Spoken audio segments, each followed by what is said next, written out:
Hello दोस्तों, VS classes for you में आपका स्वागत है।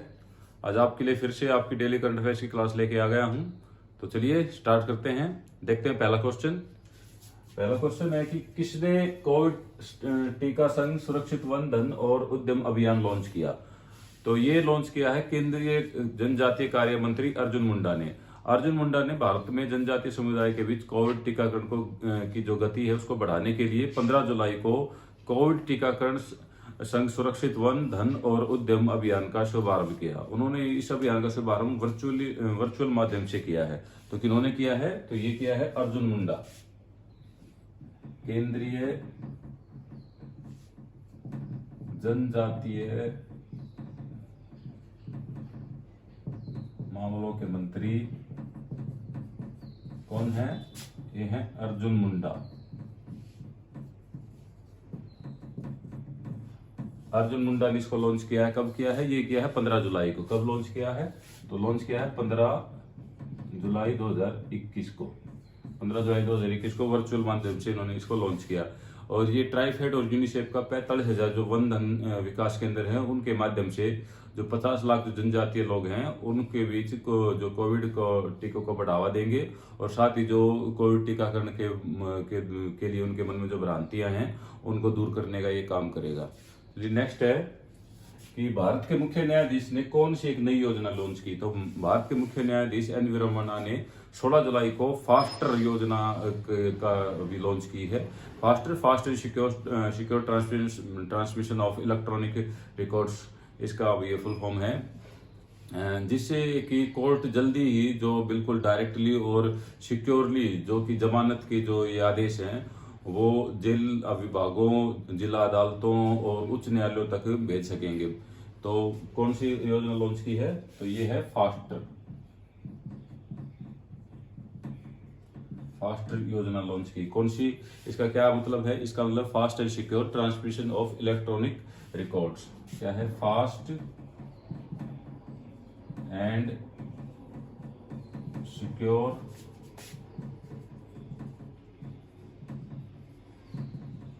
Transmission of electronic records. मतलब जो हमारे जो मुख्य न्यायाधीश है इंदिरा मुन्ना, उनका कहना है कि सुप्रीम कोर्ट से जमानत मिलने के बाद भी कई दिन तक जो कैदी हैं उनके पास ऑर्डर नहीं पहुंच पाते, तो कई दिन के बाद उनको जमानत मिलती है। तो उसी को ध्यान में रखते हुए ये योजना शुरू की गई है। इसके माध्यम से इलेक्ट्रॉनिक जो माध्यम है उसके माध्यम से डायरेक्ट जो जेल विभाग है, जिला अदालत हैं और उच्च न्यायालय हैं उनमें आदेश भेजे जाएंगे और जिसके कि जल्दी ही उनको जिनको जमानत मिलती है, कोई अन्य ऑर्डर होता है तो उस पर जल्दी ही कार्रवाई हो सकेगी। तो नेक्स्ट है कि आईओए ने भारत के ओलंपिक दल के प्रेस अताशे के रूप में किसे नामित किया है। तो आईओए ने जो भारतीय ओलंपिक संघ है उसने 16 जुलाई को घोषणा की कि सेवानिवृत्त आईपीएस अधिकारी बीके सिन्हा को टोक्यो ओलंपिक में भारतीय दल के सुरक्षा और प्रेस अताशे के मतलब रूप में उनको नामित किया गया है। वे सुरक्षा अताशे पहले ही थे और अब उनको प्रेस अताशे का भी काम दिया गया है। प्रेस अताशे का उनका जो काम है कि जो मीडिया को वो जो भी घटना जो भी हो रहा है उसके बारे में रिपोर्ट देना। तो किसको नामित किया है? तो ये है सेवानिवृत्त आईपीएस अधिकारी बीके सिन्हा। सेवानिवृत्त आईपीएस अधिकारी कौन है? बीके सिन्हा। ये पहले भारत के डीजीपी भी रह चुके हैं और इनको जो राष्ट्रपति द्वारा पुलिस पदक भी इनको मिल चुका है। तो अब ये क्या होंगे? ये सुरक्षा अताशे के साथ साथ प्रेस अताशे भी होंगे। अब ये क्या है? भारतीय दल के सुरक्षा अताशे भी हैं और प्रेस अताशे भी हैं। भारतीय ओलंपिक संघ ने 16 जुलाई को इसकी घोषणा की है और अब ये 22 जुलाई को, जैसे आज इनको ये वहां पे टोक्यो चले जाएंगे। कल से 23 जुलाई से टोक्यो ओलंपिक स्टार्ट हो रहा है। तो टोक्यो ओलंपिक का मैंने अभी बताया भी था कि टोक्यो ओलंपिक का जो उद्घाटन समारोह का जो ध्वजवाहक होंगे वो कौन होंगे? वो होंगे एमसी मैरी कॉम और हॉकी के पुरुष हॉकी के जो कप्तान है मनप्रीत सिंह, वो दोनों। नेक्स्ट है कि किस राज्य सरकार ने हाल ही में मुख्यमंत्री किसान मित्र ऊर्जा योजना शुरू की। तो ये योजना शुरू की है राजस्थान सरकार ने। राजस्थान सरकार ने हाल ही में मुख्यमंत्री किसान मित्र ऊर्जा योजना शुरू की। और इस योजना का जो सालाना जो अभी बजट बनाया गया है वो बनाया गया 1450 करोड़ का। इस योजना के मुताबिक हर किसान परिवार को हर महीने 1000 रुपए का प्रतिमाह जो है अनुदान मिलेगा। और साथ ही मतलब जो वहाँ के मुख्यमंत्री अशोक गहलोत, उन्होंने ऊर्जा विभाग की 308 करोड़ रुपए की लागत की कई विकास योजनाओं का भी लोकार्पण किया। तो कहाँ पे किस राज्य ने शुरू की है? तो ये की है राजस्थान सरकार ने। क्या होगा इस योजना में? किसान मतलब जो भी किसान परिवार हैं हर माह 1000 रुपए का अनुदान मिलेगा। इस पे बिजली पे मतलब उनको लगभग बिजली का बिल उनका माफी हो जाएगा। और उनका जो हर माह 1000 रुपये और साल का 12,000 रुपये। और टोटल जो इस योजना का जो सालाना खर्चा है वो कितना बनेगा? वो बनता है 1450 करोड़ का। इस योजना का जो टोटल जो खर्च है वो बनेगा 1450 करोड़ का। चलिए नेक्स्ट देखते हैं। भारत के जयनगर और किस देश के कुर्जा के बीच ट्रेन का सफल परीक्षण किया गया? तो भारत के जयनगर और नेपाल के कुर्जा के बीच हाल ही में ट्रेन का सफल परीक्षण किया गया है। इस रेलखंड की लंबाई 34.50 किलोमीटर है और यह दोनों देशों के बीच रेल लाइन लिंक का पहला खंड है। तो कहाँ पे शुरू की गई है? तो ये किया गया है नेपाल के कुर्जा और भारत के जयनगर के बीच स्टार्ट किया गया है। और इस रेलखंड की लंबाई कितनी है? तो इस रेलखंड की लंबाई कितनी है? तो लंबाई है 34.50 किलोमीटर। 34.50 किलोमीटर है। ये पहला रेलखंड है। और इस रेलखंड को जो बनाने का जो पूरा लागत है वो कितनी आएगी? वो है 619 करोड़। कितनी है? 619 करोड़ की लागत आएगी इस पे। ये पहला चरण है, ये पहला खंड है। और उसके बाद जब दूसरा खंड बनेगा तो वो जिसकी लंबाई होगी 17 किलोमीटर और ये कुर्जा और भंगा के बीच में बनेगा। दूसरा कौन सा बनेगा?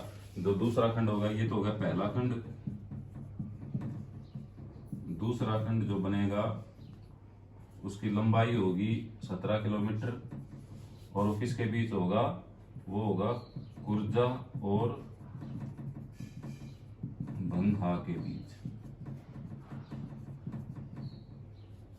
तो भारत के जयनगर और किस देश के कुर्जा में इस ट्रेन का सफल परीक्षण शुरू किया गया? तो ये किया गया है नेपाल के, भारत और नेपाल देश के कुर्जा के बीच। इसकी लंबाई 34.50 किलोमीटर पहले खंड की और 619 करोड़ की इसकी लागत है। और दूसरा जो खंड होगा उसकी लंबाई होगी 17 किलोमीटर और उसका होगा कुर्जा और भंगा के बीच।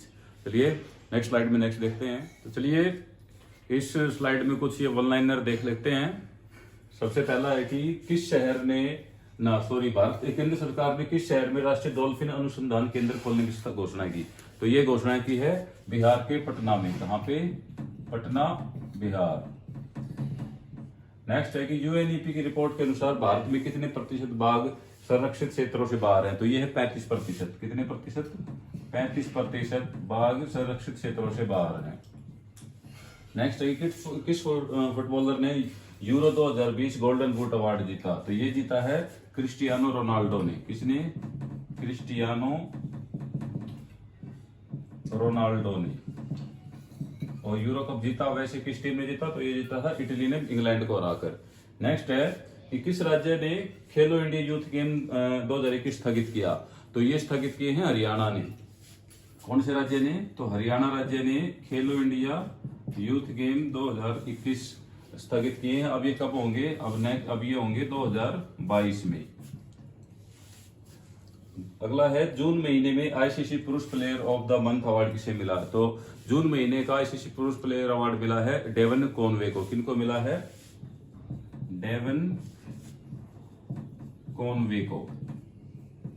ये न्यूजीलैंड के लिए खेलते हैं। कौन है? डेवन कॉनवे पैदा हुए थे साउथ अफ्रीका में और खेलते हैं न्यूजीलैंड के लिए। नेक्स्ट है कि किस राज्य ने अपना बोनालू पर्व मनाया? तो ये मनाया है तेलंगाना राज्य ने। किस राज्य ने? तेलंगाना राज्य ने। तेलंगाना राज्य ने। ये आज के लिए आपके कुछ क्वेश्चन थे और साथ ही कुछ वन लाइनर थे। होप आपको आज की क्लास पसंद आई होगी। तो जल्दी मिलते हैं नेक्स्ट वीडियो में। तब तक जुड़े रहिए क्लासेस फॉर यू से। Thank you.